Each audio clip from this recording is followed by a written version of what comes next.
M'pas contre chanter mais pour m'pas laisser faire pi beke tout l'autre yo ak voix m'caille ses oreilles ou descend qui l'autre beau l'amour ça c'est le pour promettre ou m'pas partager ou bon ma vie fait ma vie qui on bébé ça m'a dit m'vle pas avouer et m'pas peur vrai ou toute belle si vérité et bon toute si importance qui on mérité princesse ou c'est plus belle folie en moi mon plus que tout prend l'esprit en moi sans moi l'amour tape moi qui on sans ou moi m'tape besoin on lance et c'est sûr m'tape ta tête pas là un jour m'pas connaître si m'a capable m'vle offrir plus même ça m'pas gain ou apprendre mon chéri doudou les mêmes sont pas connaître à qui moi franchement ou changer vie étape en l'autre étape c'est l'amour qui grandit même bon côté c'est moi pour dire que j'aime sentir oui moi sentir bien mais si chéri doudou est-ce que vous changez vie comme ça moi sentir bien bon côté c'est là moi sentir bien chéri doudou vous changez vie comme ça moi sentir bien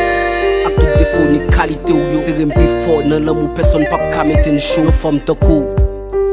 sauf femme qui ra l'aime dire ou m'dame ou fou yo madame qui miracle ou c'est celle maestro bébé femme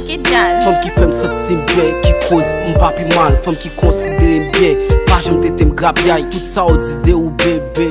m'pas maille belle ti pénitence moi ti source de vie ou son exemple mamie pour toute jeune fille qui a grandi sans mentir ti kem ou son modèle ou fait ma vie vivre t'as priorité tout près m'bot tout kem ma veille c'est pour la vie, fait mes j'aime bon même ou mettre condim, ou mettre combler ma clan ou pour mettre tout ma pour être fidèle ou puis belle pas mais tout belle yo oui ou son reine même bon côté c'est moi pour dire que j'aime sentir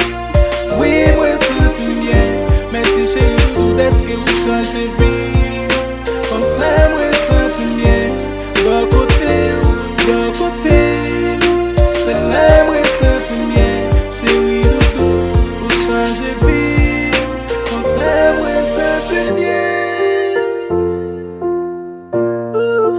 comme ça moi sentir bien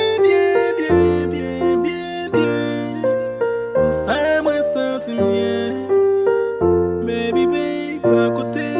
c'est là moi sentir bien